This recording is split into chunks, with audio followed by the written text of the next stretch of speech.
Welcome again to another Adam's Corner video.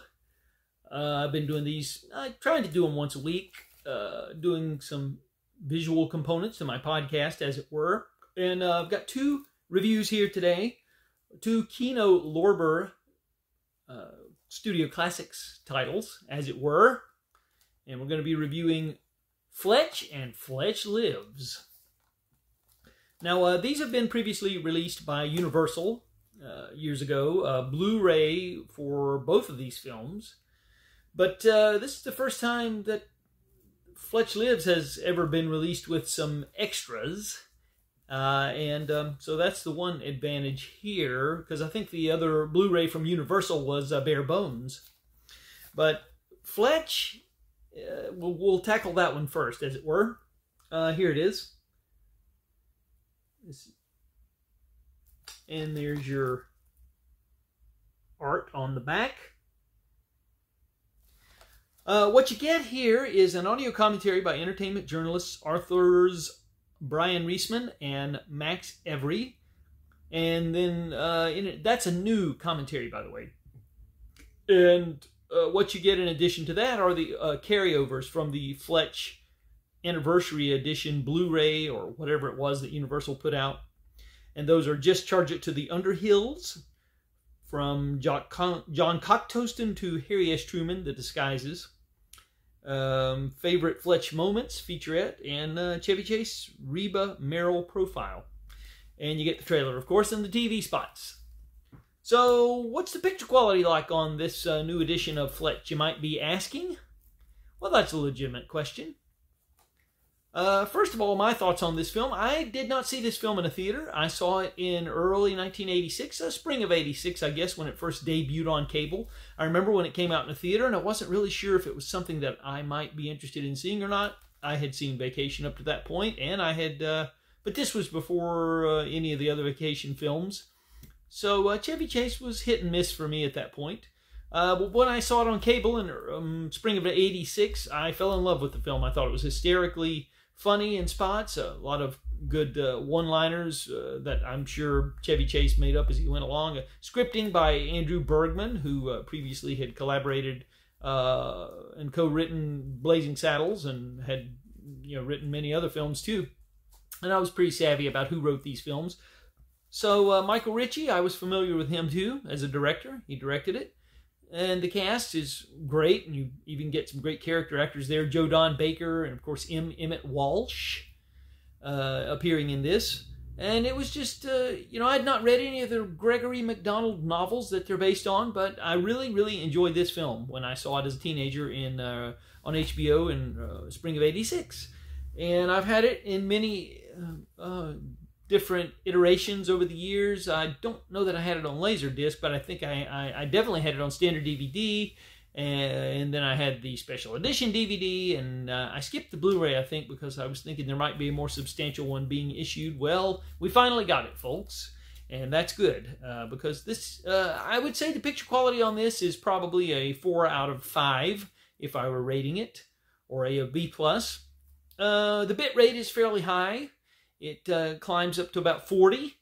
So if you're one of those people who watches the megabytes per second, and because the higher the megabytes, the better the picture, of course. So getting into nerdy technical stuff here, but it's around 40, I would say. And it's the brighter scenes tend to look better. The darker scenes maybe a little crush with some of the blacks. I detected a little bit of that. But it's a 2K scan, not a 4K scan, but generally speaking, it looks pretty good. So I would say the new Fletch Kino Lorber Studio Classics is certainly an upgrade over the previous Blu-ray. I've been told that it had a little bit of DNR in there, and so it didn't quite look natural. This has a filmic look, and I guess that's what's important.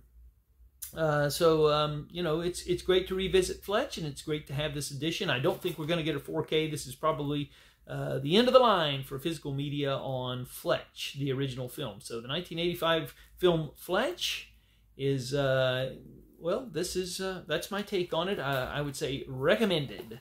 And so, moving along to Fletch Lives.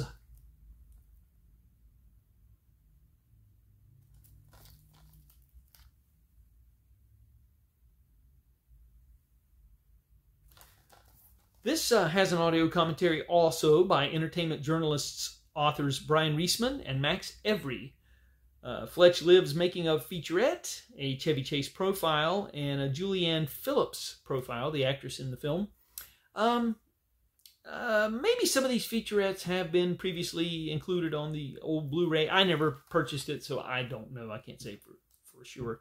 But what's my personal relationship with this film? Well, I saw it in March of 1989 when it was originally released in theaters because I was primed and ready to see a new Fletch film after having seen the original quite a few times on cable. So I was excited about a Fletch sequel. And of course, this got really mostly negative reviews. I think it was hampered a little bit by the writer's strike of 1988. I think there was some problems with the scripting. I'm not 100% sure. There's probably some of that information in the commentary, but I haven't gotten a chance to listen to the commentary, which I plan to do because I'm sure it's probably pretty informative. Picture quality on this, again, taken from a 2K scan of a 35mm interpositive, and that's not from the negative. And the other one, it's an interpositive as well. I may have said negative. If I did, I'm correcting myself. So interpositives for the scans here. Picture quality is maybe slightly better than the original Fletch, but pretty close, really negligible. The picture quality, the megabytes per second, rather, they hover in the 40 megabytes, 35 to 40 megabytes per second range. So that's a pretty decent bit rate for a Blu Ray, I would say. My relationship with the film, back to that. I didn't think it was as bad as a lot of the critics did, and I really don't understand the disdain for this film. It's clearly not as good as the original Fletch, and I think part of that is due to the fact that Alan Bergman did not do the scripting on this one. He did such a great job scripting the original. I think that's part of the problem. So the scripting is not quite up to speed with the original, but Chevy Chase is funny, as he's good with the one-liners and the disguises and all that, and there's some physical comedy going on that's pretty funny, I would say, and it works. And some of the actors from the first film are back. There's even a quick cameo in a fantasy sequence of Mr. Underhill. You have to look quick. I don't think I'd ever noticed it before. He's standing there with his tennis racket as they're parading down the street at the beginning of at the plantation fantasy sequence at the beginning of the film. So that's kind of clever. Richard Libertini returns as Fletch's boss, his long-suffering boss, and so Fletch's replacement from the original film, that character is back as well. So there's several returning characters, and Michael Ritchie returned, the director of the film. Like I said, this is if the original film for me got a 4 out of 5, this gets about a 3.5 out of 5. It definitely has its charms, but maybe, like I said, not quite up to the level of the original film. Like I said, picture quality is pretty good here.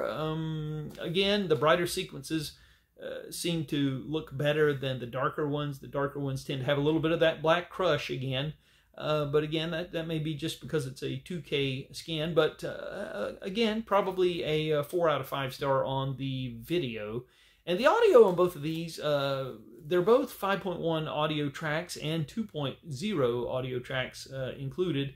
I used the 5.1 on mine.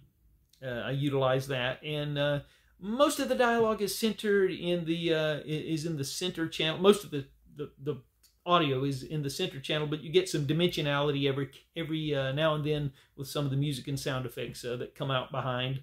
It's not an overly aggressive soundtrack, but it's solid, and if you utilize your subwoofer, and that might bring it up a notch or two for you.